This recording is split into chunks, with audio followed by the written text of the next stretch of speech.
Humans are weird. Let's work it out. See no damage.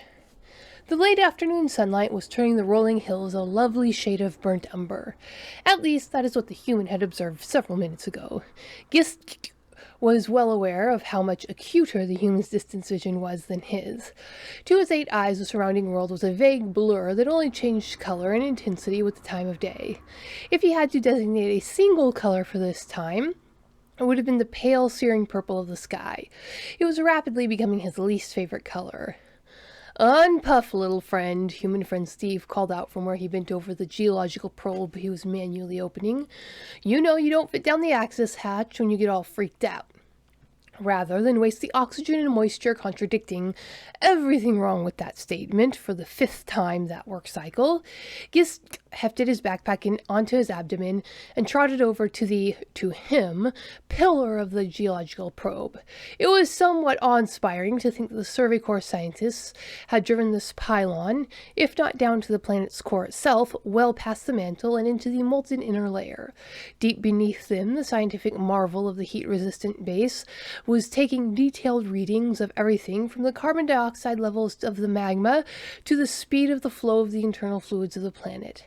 At the moment, however, the mighty pylons of science were made to feel a bit less impressive as the human casually dropped his hand down, scooped his up, backpack and all, and deposited him on the uppermost level of the maintenance walk.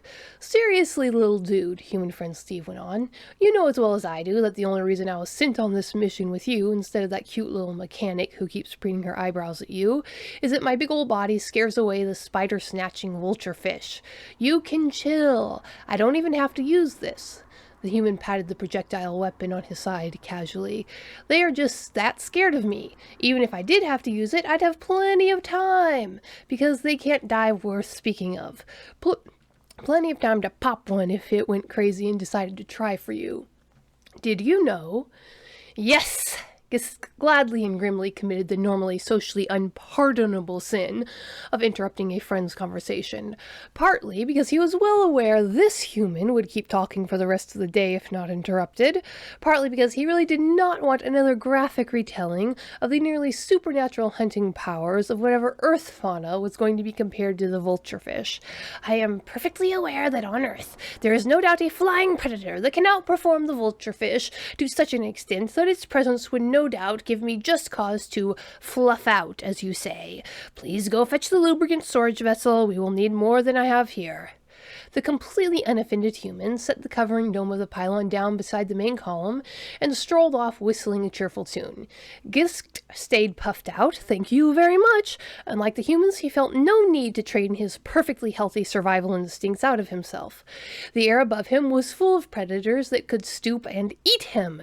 Even if he was more than sufficiently protected from them, he would maintain his state of alertness. It would be rank laziness to leave the task of detecting their presence to human friend Steve, even if human friend Steve offered, though why the humans he met consistently mistook his state of alertness for vague fear upon seeing how his hairs bristled was a mystery to him.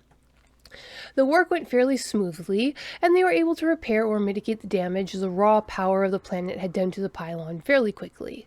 This would likely be their last stop of the day before they made camp. So according to protocol, Gist puffed out as much to watch human friend Steve for end-of-the-day distraction accidents as he was to keep up his share of their joint situational awareness.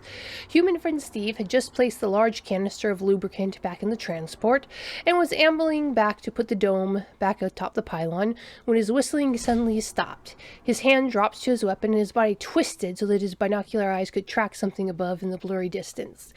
Gist shivered, almost as much at the intense predatory energy that human friend Steve gave off, as at the thought of the vulturefish that was no doubt circling a bit too low for human friend Steve's liking.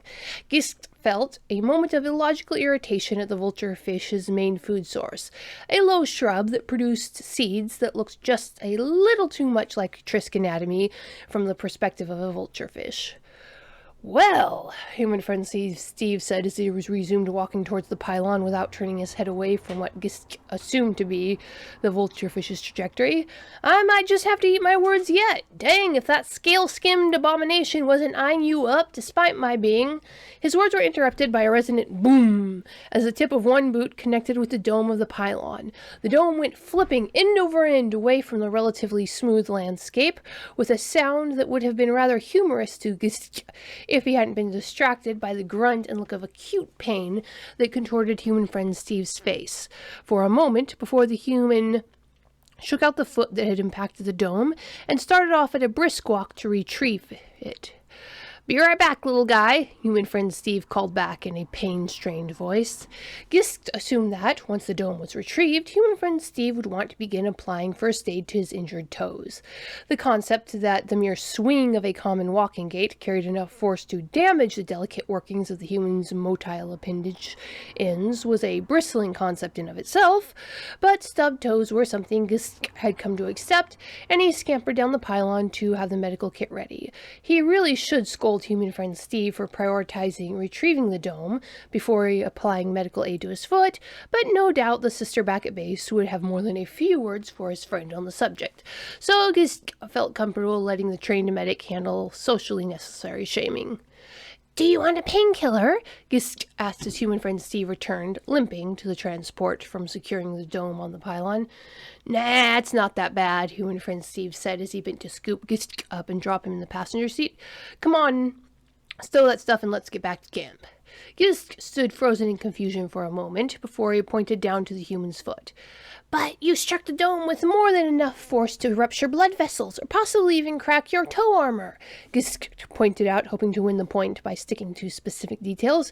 "You need medical attention." "I'll take care of it back at camp," human friend Steve said with a shrug as he began repacking the medical kit himself.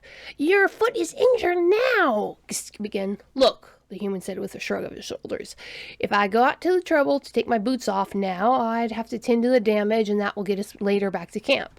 I'll just ignore it, and—" "Ignoring injuries that you cannot see does not negate the necessity of tending them," Gisk snapped out. Honestly, he was going to get as bad as a winged if he continued to keep company with humans. "Sure it does," human friend Steve said with a grin. "Now buckle up, buddy. It was my breaking foot that got injured."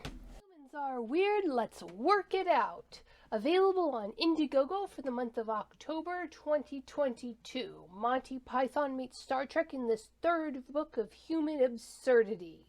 This book joins its two siblings in a trilogy of human madness. You can find the first two books, author-signed first editions, at Indiegogo with book 3, or you can go on Amazon, Barnes & Noble, wherever books are available to get your copies of the first two books.